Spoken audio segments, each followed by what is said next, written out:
How to sign up for Max. Hello and welcome back to the channel everyone. Let's get right into this quick and easy tutorial. If you're wondering how you can sign up for your Max, it is pretty simple. Launch a Max application in your device or head over to max.com. There you will see the option of sign in or sign up. Then tap on it.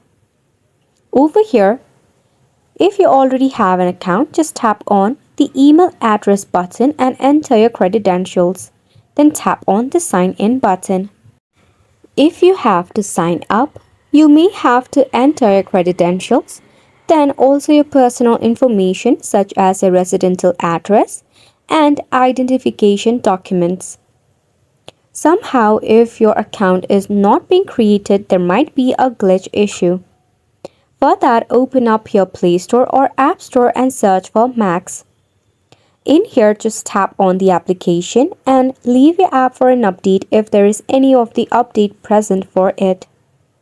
Then, tap Open your phone settings. Scroll down until you see the option of Apps and click on it.